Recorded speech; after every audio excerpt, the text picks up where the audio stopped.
ကိုဘယ်လောက်ကောင်းအောင်ကြိုးစားမကောင်းမြင်တတ်တဲ့သူကမကောင်းမြင်နေမှာပဲ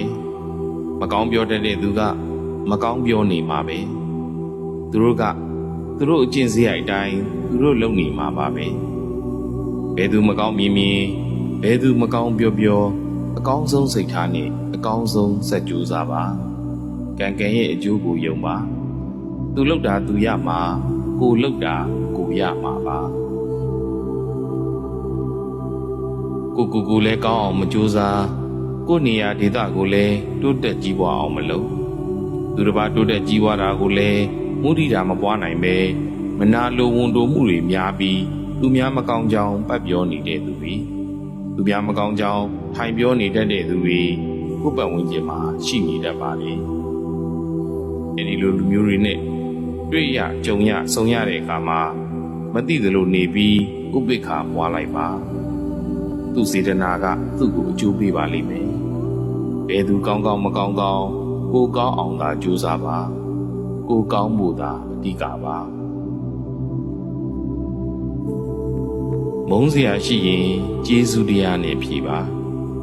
တေချာပြန်ဆန်းစစ်ကြည့်ရင်သူ့ကျေးဇူးကိုကျေးဇူးအပြန်အလှန်ရှိခဲ့ကြတာပါပဲသူကျေးဇူးတွေပြန်တွေးကြည့်ရင်သူ့ကြောင့်ကို့မှာအကျိုးတွေဖြစ်ထွန်းခဲ့တာပဲကိုကျေးဇူးတွေပြန်တွေးကြည့်ရင်လည်းကိုကြောင့်သူ့မှာအကျိုးတွေဖြစ်ထွန်းခဲ့တာပါပဲကိုပဲကျေးဇူးရှင်ထင်နေရင်သူတစ်ပါးအပေါ်အပြစ်တွေမြင်ပြီးအမုန်းတွေဝင်နေတတ်ပါတယ်အမုန်းတွေကပူလောင်လာပါတယ်မုန်းသူကိုလည်းပူလောင်သလိုအမုန်းခံရသူကိုလည်းပူလောင်စေပါတယ်ဒါကြောင့်ဘယ်သူကိုမှဘာအကြောင်းကြောင့်နဲ့မှဘယ်တော့မှမမုန်းလိုက်ပါနဲ့မုန်းစရာတွေတွေးမိရင်ကျေးဇူးတရားလေးတွေပြန်တွေးလို့ဖြည့်သိမ့်လိုက်ပါချက်ချင်းချမ်းသာရပါလိမ့်မယ်ငါကျေးဇူးကိုမသိတတ်ကြဘူးလို့ပြောမိရင်တွေးမိရင်ငါတော်တော်ညံ့သေးတယ်လို့မှတ်ပါတချို့တွေကကျေးဇူးကိုပန်းပြ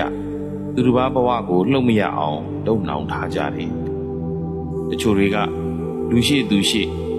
ကျေးဇူးတွေချပြလို့တခြားသူကိုထိုးနှက်ကြတယ်တချို့တွေကကျေးဇူးတွေပန်းပြအထုပ်တွေဖြီးချကြတယ်တချို့တွေကချီနှောင်လိုမှုနဲ့ကျေးဇူးတွေပြုကြတယ်တချို့တွေကကြွေးတောင်းသလိုကျေးဇူးတွေကိုပြန်တောင်းကြတယ်တချို့ကျေးဇူးတွေဆိုတဘွားလုံးဆက်လို့တော့မကုန်နိုင်အောင်ပါပဲတကယ်တော့ကျေးဇူးလို့ပြောလိုက်တာနဲ့အပြန်အလှန်အကျိုးရှိပြီ